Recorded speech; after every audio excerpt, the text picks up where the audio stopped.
السلام علیکم اسٹوڈنٹس، میں ڈاکٹر حسیبہ خاتون، lecturer from Marwari college, subject Urdu. آج ہم لوگ پڑھیں گے غزل۔ تو چلیے دیکھتے ہیں غزل کیا ہوتا ہے۔ لفظ غزل کے کئی معنی ہیں: محبوب سے باتیں کرنا، عورتوں کی باتیں کرنا، عورتوں سے باتیں کرنا۔ اس سے معلوم ہوتا ہے کہ بنیادی طور پر غزل میں عشقیہ باتیں بیان کی جاتی ہیں، لیکن آہستہ آہستہ غزل میں اور طرح کے مضامین بھی داخل ہوتے گئے۔ آج یہ کہا جا سکتا ہے کہ غزل میں تقریباً ہر طرح کی باتیں بیان ہو سکتی ہیں۔ شاید یہی وجہ ہے کہ غزل آج بھی اردو کی سب سے زیادہ مقبول صنف سخن ہے۔ کہا جاتا ہے کہ غزل کی ابتدا قصیدے سے ہوئی۔ قدیم عربی شاعری میں قصیدے کے شروع میں کچھ اشعار معشوق کی یاد میں یا موسم بہار کی آمد وغیرہ پر لکھے جاتے تھے۔ ان اشعار کو تشبیب کہتے ہیں۔ آہستہ آہستہ تشبیب کے مضامین پر مبنی اشعار قصیدے کے علاوہ آزادانہ بھی کہے جانے لگے، اور اس طرح غزل وجود میں آئی۔ غزل دنیا کی تمام شاعری میں لاسانی اور سب سے زیادہ لچکدار صنف سخن ہے۔ دنیا کی شاعری میں کسی ایسے صنف کا وجود نہیں جس میں غزل کی مانند بحر اور ردیف و قافیہ کی وحدت ہو، لیکن ہر شعر اپنا الگ وجود بھی رکھتا ہے۔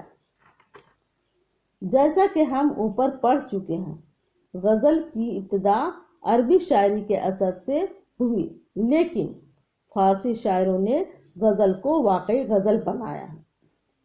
11ویں صدی کے آتے آتے غزل ایک مشہور اور مضبوط صنف سخن بن گئی۔ فارسی کے ذریعے یہ کئی زبانوں تک پہنچی، جن میں ترکی اور اردو سب سے زیادہ اہم ہے۔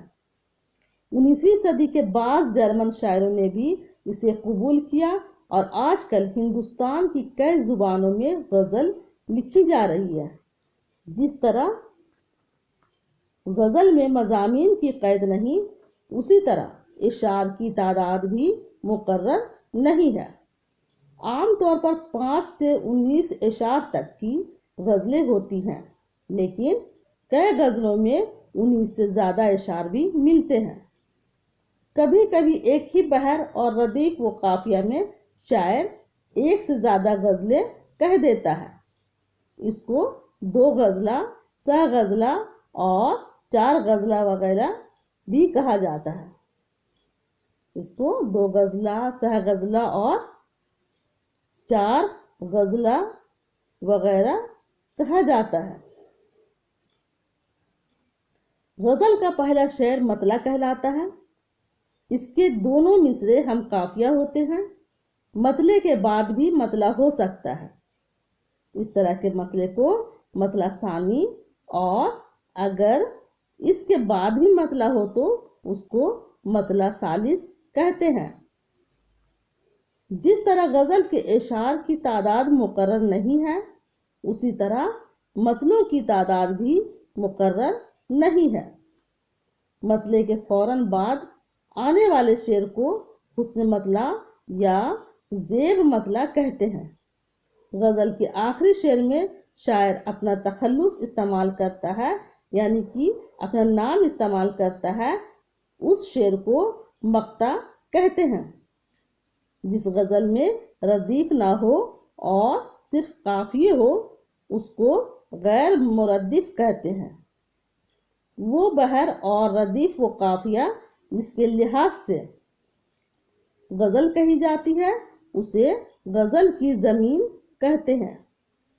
اردو غزل کے نمائندہ شاعروں میں ولی دکنی، سراج اورنگ آبادی، درد، سودا، میر تقی میر، مصحفی، ناسخ، آتش، غالب، ذوق، مومن، بہادر شاہ ظفر، داغ، حسرت موہانی، اصغر، جگر، فانی، فراق، یگانہ، فیض احمد فیض، ناصر کاظمی اور خلیل الرحمن اعظمی وغیرہ شامل ہیں۔